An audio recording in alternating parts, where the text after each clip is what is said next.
le Social-Démocratic Front monte au créneau. Le parti d'opposition multiplie les mises en garde à l'adresse du gouvernement sur des sujets allant de la gouvernance à la crise anglophone. Le président national du parti, Joshua Osih, dénonce le blocage de 5 propositions de loi déposées par sa formation à l'Assemblée nationale, jamais inscrites à l'ordre du jour par le RDPC, des textes qui portaient, selon lui, sur des enjeux majeurs comme le féminicide, l'infanticide ou la déclaration des biens, autant de sujets que le parti au pouvoir refuserait d'aborder.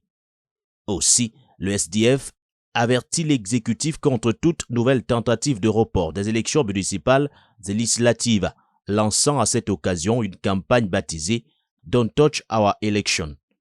Le parti réclame par ailleurs que la nomination d'un vice-président de la République respecte l'équilibre historique entre francophones et anglophones.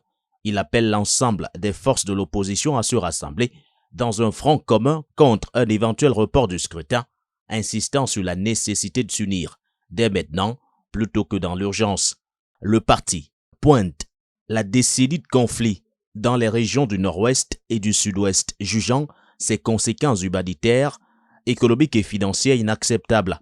Le SDF réitère sa proposition d'un plan de sortie de crise en 100 jours pour mettre fin aux violences, tout en appelant à la libération immédiate des prisonniers politiques et des détenus anglophones, estimant qu'emprisonner ses opposants relève de la lâcheté.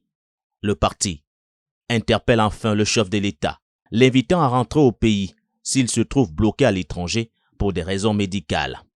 Le SDF résume sa position en estimant que le pays fonctionne en pilotage automatique alors qu'un tel mode de gestion serait, selon le parti, incompatible avec la période de turbulence traversée par le Cameroun.